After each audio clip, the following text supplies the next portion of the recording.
What a week. First, we learned China's taking over as the #1 economic power in the world. Then we learned the administration may have misled the public on Benghazi. To top it all off, we found out only 67% of Obamacare enrollees have actually paid for coverage. Well, tonight on Cavuto, if the White House thinks this job report is going to erase all that, they may have another thing coming. Welcome, everybody. I'm David Asman, in for Neil tonight. All day, we've been hearing everybody, just about, celebrate those new jobs numbers. But we're digging in and finding out things aren't as great as a lot of Democrats are making them out to be. Sure, the unemployment rate dropped dramatically to 6.3%, but that's because less people are looking for work, a lot less people. To Swiss America's Chairman Craig Smith now on why this is nothing to celebrate. Craig, thank you for coming in. What do you think of the numbers? Thank you for having me, David. These numbers, look, it wasn't a bad report, but it's not a good report.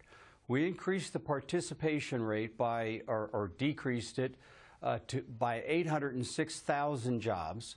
And look, if we keep on this path that we're on, participation rate, if you get it down to 10%, we'll have zero unemployment.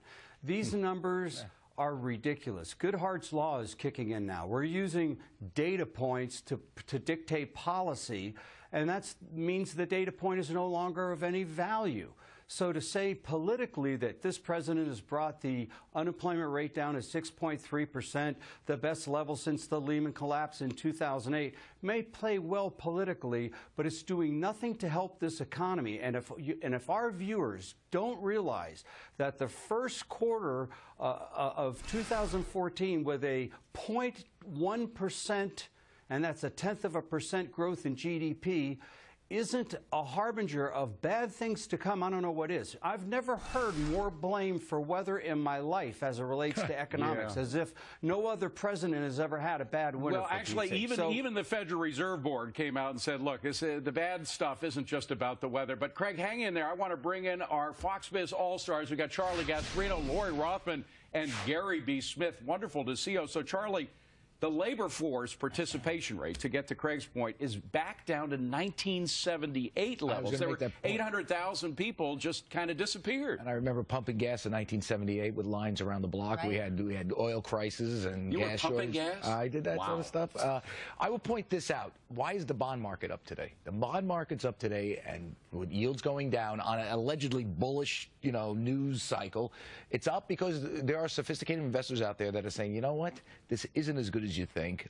Wages are essentially flat. People are dropping out of the workforce. Yes, there's some good here, but this still is a very slow growth economy. So slow that, a blip in one direction, a really bad, something bad like a shock in Europe or China or something happening somewhere else could send us back to a recession. Wow, that is very important stuff. But I'm wondering, Lori, when the American people look at this number, they see the overall number going down to 6.3%. Will they buy in to the White House message that this is all good? No, we're smarter than that, right, David? I would hope so. Jobs were created, but they're not quality jobs. Manufacturing was disappointing. Tech jobs are disappointing. It's, again, the quality of jobs. And Americans are finding that they're actually having to move to even have any kind of opportunity at all. So, yes, the unemployment situation may be moving in the right direction, but it's really quality over quantity, and we're not seeing that. And Gary B., all those folks, those 800,000 people, I mean, this is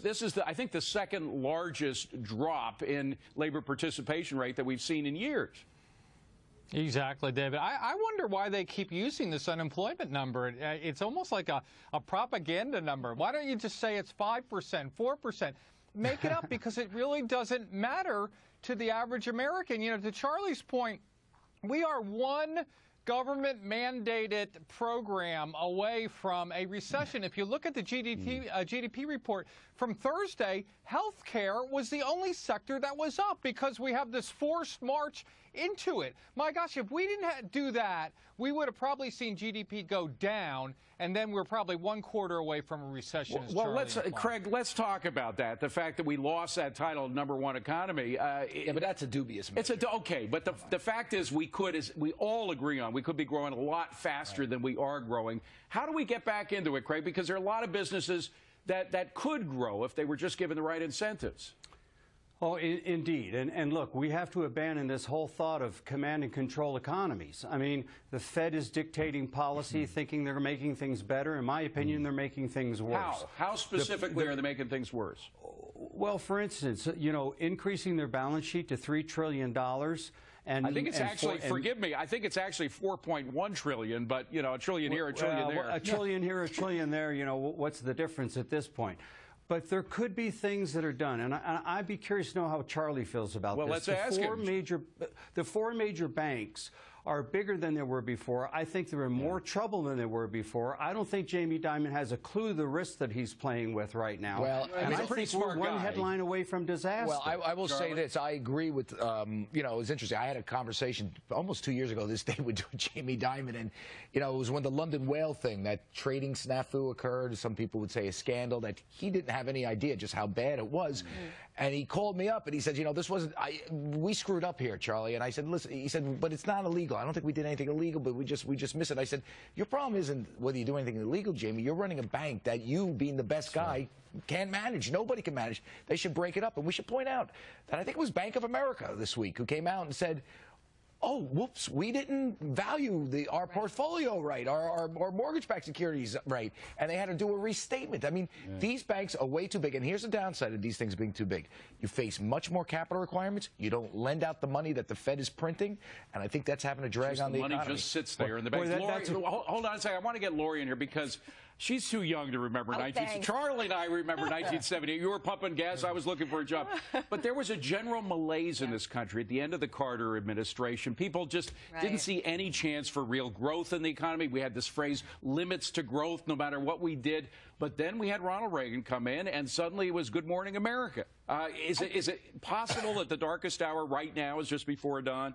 Boy, that's a great point and an interesting perspective, right? Because we've had this sluggish growth economy now since the end of the, well, can we even say we're at the end of the financial crisis? Since the financial crisis began. And, you know, we cheer at 2% overall economic growth. The GDP, the first take on the first quarter, was a huge surprise, disappointment.